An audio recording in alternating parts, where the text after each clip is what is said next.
story happened like 10 years ago. I grew up in a smallish house.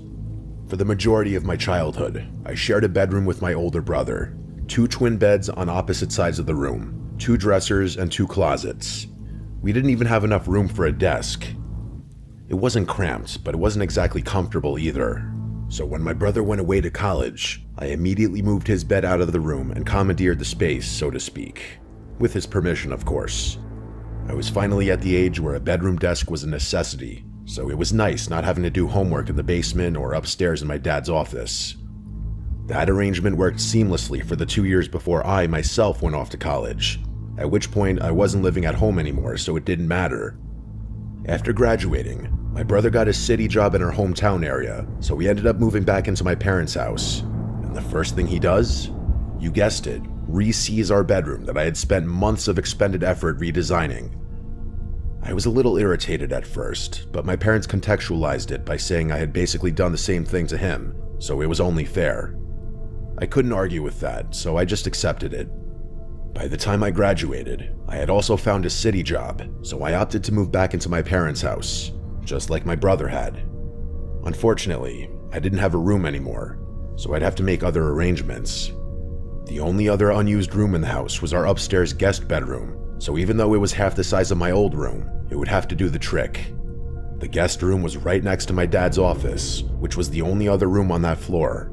It was also directly above the garage, which meant every time someone clicked the garage door button, the whole floor would vibrate for the full 10 seconds it took the door to open. The room kind of overhangs the house slightly since it's on the corner, so there were 2 windows on intersecting walls, one overlooking the driveway and one overlooking one of the sides of the house. It wasn't ideal, but it was private and quiet most of the time.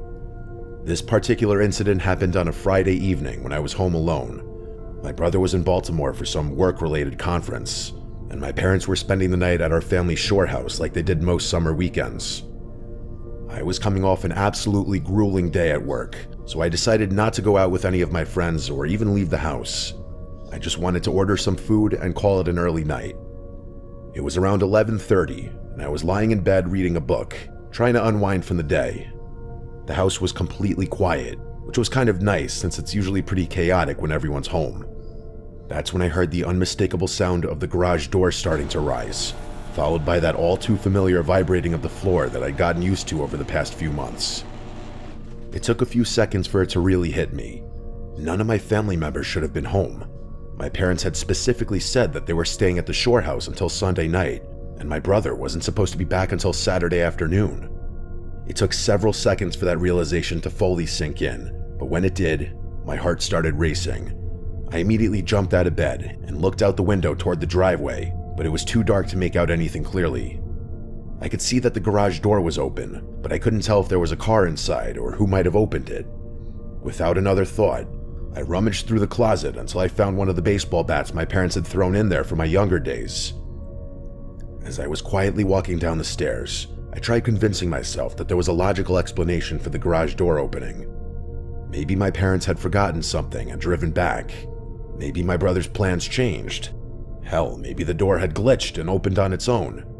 When I got to the bottom of the stairs, right before turning the corner toward the main part of the house, I could hear faint voices.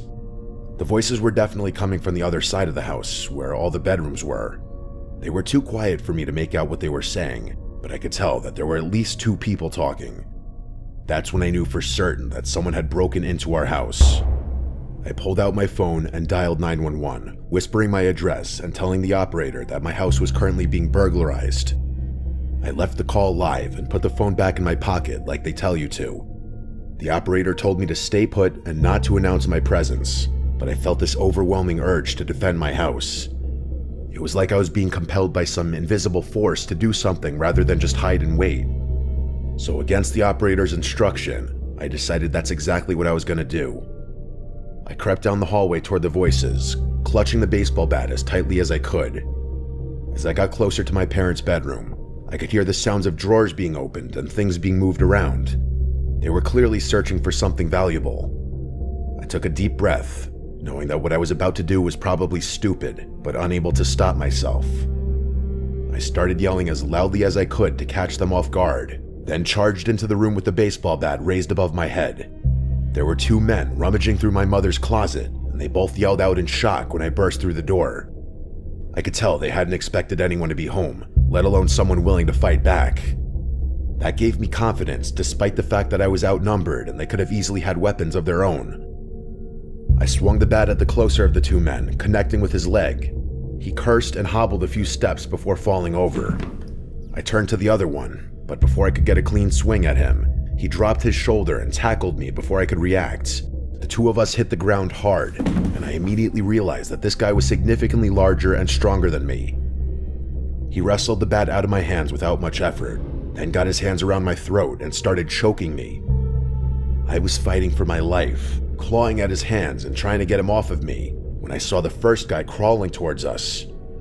He had something in his hand that looked like a knife, and in that moment, I realized I'd made a grave mistake by trying to play hero, a mistake that was going to cost me my life.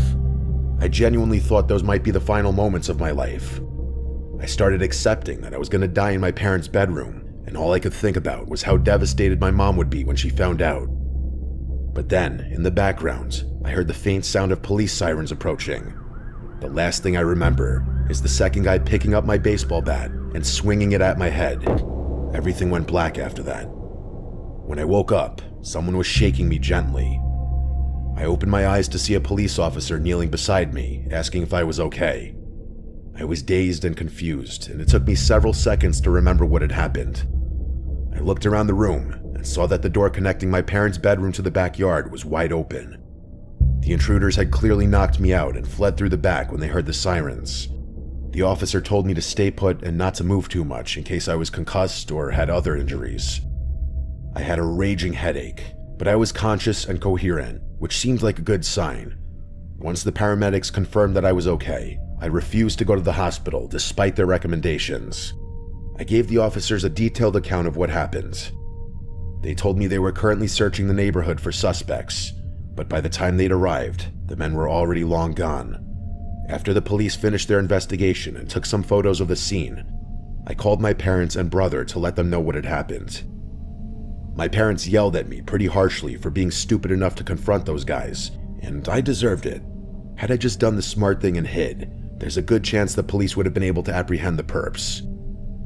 The men were never found, despite the police canvassing the neighborhood and following up on a few leads.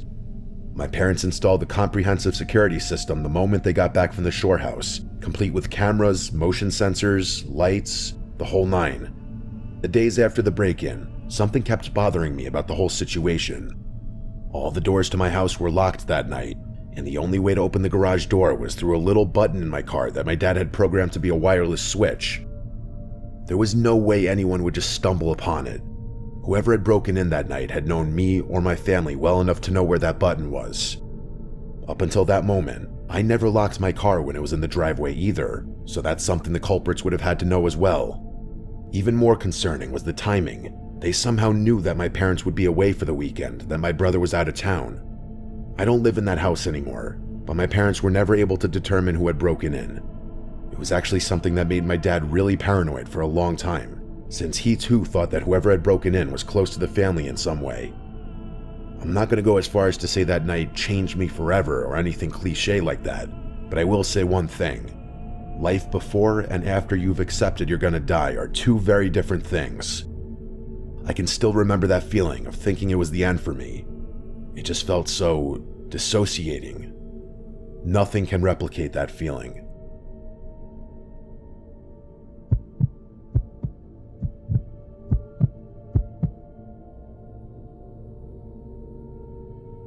This happened about 6 months ago, and I'm still shaken up by how calculated and personal the whole thing was. I had recently moved back to my hometown to help care for my aging mother, who lives about 20 minutes away from me. I found this small duplex that was perfect for my situation, close enough to get to her quickly if needed, but far enough that I still had my own space and independence. My mom has been having some health issues lately. Nothing life-threatening, but she's had a few minor falls around the house, and she's stubborn about accepting help. I'd been trying to convince her to get one of those medical alert systems, but she insists she doesn't need one and that I'm just being overprotective. It's been a constant source of stress for me, especially knowing that she's alone most of the time. On this particular evening, I was just settling in for the night. It was around 9 p.m., and I was on the couch watching TV when my phone rang. The caller ID showed a local number that I didn't recognize, but since I was still relatively new to the area, I figured it might be important and answered. The woman on the other end identified herself as a nurse at a local emergency room. She said my mother had been brought in about an hour ago after taking a fall and hitting her head. According to her, my mom was conscious but asking for me, and they wanted to know if I could get to the hospital quickly. I was horrified. This was exactly the kind of call I'd been dreading since moving back. I didn't doubt the legitimacy of the call for 1 second. The woman on the other end knew my mother's full name, her address, and even mentioned her recent hip replacement surgery from a few months ago. I immediately stopped what I was doing, trying to keep calm and level myself by saying a silent prayer. I didn't even think about locking up the house. I just grabbed my keys, pulled the front door shut behind me, and raced to my car. The drive to the hospital was a nightmare. I kept running through scenarios in my head, and only a few of them were remotely good. When I got to the ER, I rushed up to the reception desk and told them I was there for my mother. I gave them her name and said I'd received a call about her fall. The nurse looked confused and checked her computer, then told me there was no record of anyone by that name being admitted or treated that evening. I insisted there had to be some mistake, since I had just gotten a call from someone claiming to be a nurse there. The receptionist was sympathetic but firm. They had no record of my mother being brought in, and they suggested I try calling her directly to make sure she was okay. So that's what I did. I stepped outside and called my mom's landline, and she answered. She said she'd been sleeping and wanted to know why I was calling so late. I didn't want to scare her, so I just said I was checking up on her and told her to go back to bed. And that's when the heart-sinking realization hit me. This had been a setup. Someone had deliberately given me false information to get me out of my house. I jumped back in my car, furious that I'd been tricked so easily. When I pulled into my driveway, the front door was still closed just like I'd left it. For a moment, I thought maybe I was being paranoid and nothing had happened, but the moment I stepped inside, I knew I'd been robbed.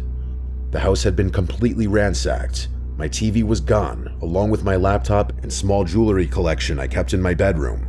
But as I looked around more carefully, I realized the thieves had taken some really strange things too. Family photos had been removed from their frames. Not the frames themselves, just the actual photos. My prescription bottles from the bathroom medicine cabinet had been emptied and taken. It was insane. They had taken things that had relatively little monetary value, yet huge sentimental value to me. It was sadistic, I'm telling you. There's no reason a thief would ever take family photos. There just isn't. I called the police immediately, but I was already feeling defeated at that point. Deep down, I knew the thieves were long gone, and there was nothing I could do about it. I told the police everything. I remembered the phone call verbatim, and after hearing it, the police reached the same conclusion I had. Whoever had been on the other end had known things about my mother and I that no stranger could possibly know. For the life of me, I couldn't even come up with a list of people who would have that information, or even ways that someone could have gotten that information in the first place. The officers told me to feel free to call back whenever I had something concrete. Then they left. I was utterly baffled. Just imagine how unsettled you'd feel if some stranger knew enough about you to lure you out of your house. The theft itself was bad enough, but the fact that they targeted family photos and medical information suggested it wasn't just about quick cash. I couldn't shake the feeling that they were planning something longer term, possibly identity theft or some other scheme that required personal documentation. But over the next few weeks, nothing else happened. Even though my mother, quote, can't remember who she might have talked to about her personal info, I'm pretty confident that she's the source of the leak. She surprisingly has a lot of friends for a woman her age, and knowing her, she probably said too much to the wrong person. I've warned my mother about that very thing, and she's finally agreed to be more careful about who she gives personal information to, but I can't shake the feeling that we're still being watched by someone who knows way too much about our lives, and isn't finished with whatever they're planning. Either way, I recently got a Ring camera, so hopefully that's enough of a deterrent. If anything else happens, I'll send an update.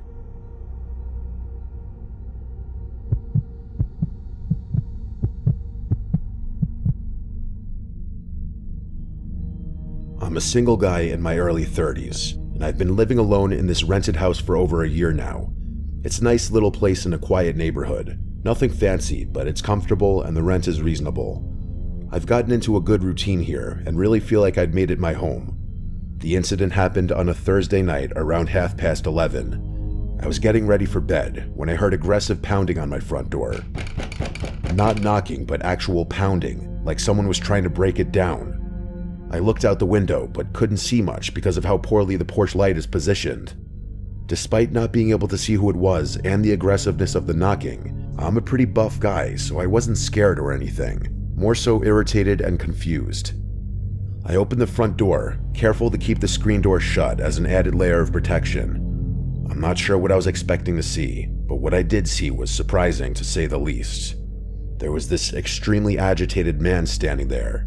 He looked to be maybe a few years older than me. He was average height, had disheveled hair, and was wearing clothes that looked like they had been slept in multiple nights in a row. But what really caught my attention was how angry and unstable he seemed. His eyes were darting around, and he was breathing heavily like he'd been running or was having some kind of panic attack. He was also pacing around, like he couldn't keep his feet on the ground. Before I could even ask what he wanted, he started yelling that this was his house and demanding that I let him in. He said I was trespassing and that he was going to call the police if I didn't get out immediately. I thought he was either on drugs or having some kind of mental health crisis, or maybe a combination of the two. I tried to calm him down and explain that he had the wrong house, but he became even more agitated. That's when he started rattling off details about the house that made me freeze up. I don't even remember everything he said, but he knew several things about the house that you couldn't observe from outside it, details that only someone who had actually lived there would know. Like, for example, he knew that the door for the master bedroom is poorly designed and bangs into the toilet. He knew that the back door sticks and you have to lift it slightly while turning the doorknob. There was some other stuff too, but I really can't remember it all. I don't think I even said anything while he was talking. I was just standing there in shock, but that was only the beginning. It was about to get much, much weirder. Through the screen door, he pulled out a folder and started showing me documentation. He had what appeared to be a lease agreement with his name on it, dated from about 6 months before I'd moved in. He had pieces of mail addressed to him at this address. Everything looked official, though I suspected it had been forged somehow. But the most unsettling part was when he pulled out his phone and started showing me photos. They were literal pictures of him inside my house, sitting on my current couch watching TV, cooking in the kitchen, even lying down in what was now my bedroom. The photos looked recent and completely legitimate. They weren't obviously photoshopped or staged, and most of them weren't solo. They had other people in them, all of whom I'd never seen before. He showed me one photo that he claimed was from this past 4th of July, just a few months ago. It was a selfie taken by a woman I didn't recognize. In it, the woman, him, and a few other people were facing the camera and smiling at the kitchen table. There was a box of fireworks off to the side, and the detail and context of the picture made it look completely authentic. That's when I genuinely started questioning my own memory and sanity. How could this person have all this evidence if they never lived here? I started wondering if I somehow blocked out memories of sharing the house with someone, and if I was the one having some kind of psychological breakdown. It was freaky, especially since I knew for a fact that I had been home on the 4th of July, so the pictures made even less sense. The whole situation was so surreal that I told them I was going to call the police to sort everything out. Not even in an antagonistic way, I just didn't know what else to do. I figured they could check the records and determine what was going on. But the moment I mentioned calling the cops, the guy's demeanor changed completely. He suddenly became very calm and said he'd wait outside while I made the call. Then he just walked away from the door and disappeared into the darkness. I watched from the window, but I couldn't see where he went.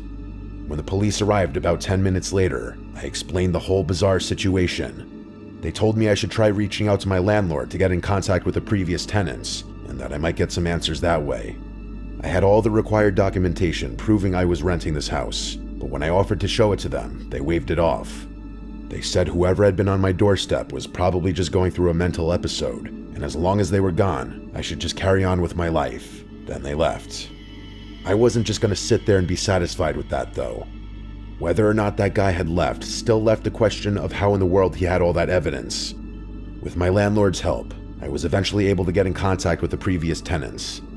I should mention that my landlord had no idea what had happened either, and said he didn't know anyone matching that guy's description and had never rented to anyone like that.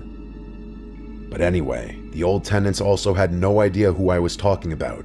They said they'd never lived with anyone matching his description, and they lived in the house alone for 3 years before moving out. They were just as confused as I was about how this stranger could have such detailed knowledge of the house and apparently legitimate photos of himself inside of it. For the next 2 weeks, I was constantly on edge, but nothing happened, and I started to think that maybe it had just been some elaborate scam that had failed. But of course, that turned out to be mostly wishful thinking. One night, I came home from a night on the town with my friends to find my house completely ransacked. It wasn't like a typical burglary where someone grabs obvious valuables and runs. The place was completely turned upside down, like someone had been looking for something specific. What that thing was, I had no idea. The craziest part is that most of my electronics and other valuable items were still there, despite the fact that the rooms they were in were completely trashed. The police found no signs of forced entry, which suggested that whoever did it had a copy of my key. Given the timing and connection to the strange incident 2 weeks earlier, it seemed obvious that the same person was responsible. The police took things more seriously after that, and so did my landlord. He replaced all the locks in the house immediately and free of charge, and also installed additional security measures. The going theory, and the one I believe, is that some crazy person really does believe he lives in my house and broke in to look for his personal belongings or something. And okay, sure, that's problematic enough on its own, but that does absolutely nothing to explain how he had all that documentation, let alone literal copies of my house key. I wish I had the sense to take a closer look at that so-called lease agreement he had shown me, because I might have been able to get his name. But in the moment, I just wasn't thinking clearly. The documents don't even bother me that much. All that stuff could have been easily forged or altered, including the alleged pieces of mail. What freaks me out to my core, though, are the pictures. I have no explanation for any of that stuff. It's possible they're really old pictures whose dates are doctored, but even if that's the case, it still doesn't explain how my landlord, who's owned that house his entire life, didn't recognize him. One of my friends suggested that I'm up against something not fully natural. I don't believe in that kind of stuff, but I will say that I've had this constant creepy feeling hanging over me whenever I'm in my own home, which is most of the time. I can't even begin to rationalize the whole thing. I just hope that's the end of it.